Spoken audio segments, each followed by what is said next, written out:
Have you ever thought about joining Anonymous? To become a member of Anonymous is easy. All you have to do is proclaim yourself as one of them. The hardest part is not getting caught. In this two-part video, we explore the origins and operational structure of the infamous hacker group Anonymous. Anonymous is not an organization. Anonymous began on the website 4chan, specifically the random discussion board, where anime fans gather to post images and make snarky comments. To encourage irreverence, each user is given the screen name Anonymous. A subculture of like-minded individuals with a strong sense of justice and a desire to wreak havoc eventually evolved from 4chan. These are the people whom we refer to as Anonymous today. Anonymous has no leader, which is why their symbol is a man without a head. There is no legitimate code of conduct or infrastructure. People of different backgrounds and philosophies come and go as they please, in some cases only participating in a single cause and then vanishing. Barrett Brown, a journalist and former member, describes Anonymous as a series of relationships.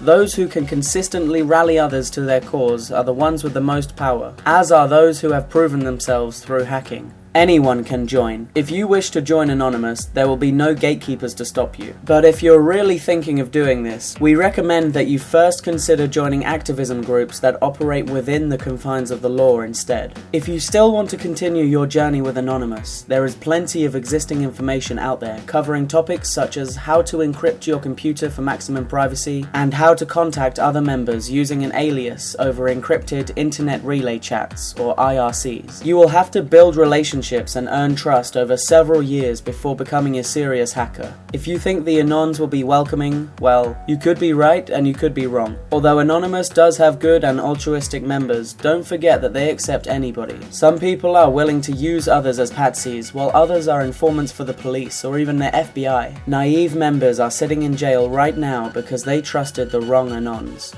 Few of them have actual hacking skills. Because there is such a low barrier of entry, only a handful of Anons are elite hackers, those with the skills necessary to exploit security flaws in systems. So why do they have so many members? It's because they need every computer they can get to perform a distributed denial of service attack. This sort of attack works by sending an overload of information to a network, causing it to crash. In other words, it takes a website offline for a few hours. This is the same thing that happens when an otherwise small website receives a sudden surge in popularity. It can't handle the increased traffic flow and crashes, making it unusable for administrators and visitors until the traffic returns to normal. Essentially, it is a form of protest. It's the modern-day equivalent of activists locking arms in front of a building so the employees can't go to work that day. The truth is that Anonymous is as effective in taking down evil corporations as the Susan G. Komen Foundation is in curing breast cancer, meaning that they mainly just raise awareness for themselves and the cause. But hey, if you're willing to risk breaking the law over a protest, then go ahead.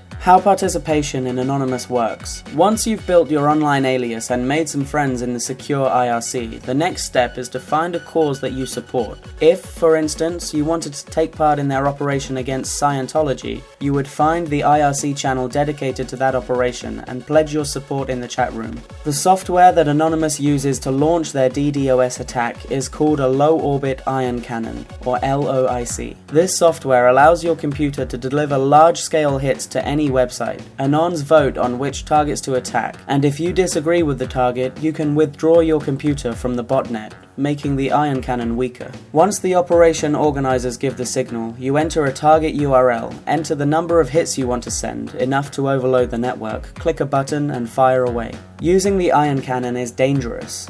For you. It's not illegal to claim affiliation with Anonymous, nor is it illegal to chat online. But if you use the LOIC, you could face serious jail time. In 2008, Anonymous embarked on a series of pranks and protests against the Church of Scientology. This was the moment that Anonymous turned from a group of internet trolls into political activists. They flooded Scientology headquarters with prank calls, sent them all-black faxes to deplete their ink, and even marched in physical protest, wearing Guy Fawkes masks to conceal their identities. Their main weapon was the LOIC, which they used to take down the Scientology website. But what many novice Anons didn't realize was that ion cannon attacks were traceable. Many of them either didn't know what they were doing was illegal, or they had been led to believe that they couldn't be prosecuted because there were too many of them. Brian Thomas Mettenbrink, who was 18 when he used the LOIC, served a year in prison and had to pay $20,000 in compensation to the Church of Scientology. Funny pranks versus political activism. By 2009, Scientologists had stopped interacting with protesters and improved online security, rendering Anonymous powerless. A kind of civil war erupted within the group between those who wanted to remain politically active and those who just wanted to play pranks. Anonymous fell out of the public eye and interest declined, resulting in a dip in membership. Anonymous moved off the IRC channels and back onto 4chan's random board. If you enjoyed this video, be sure to subscribe to our channel for more Top Truths content. In the meantime, feel free to take a look at our other videos here.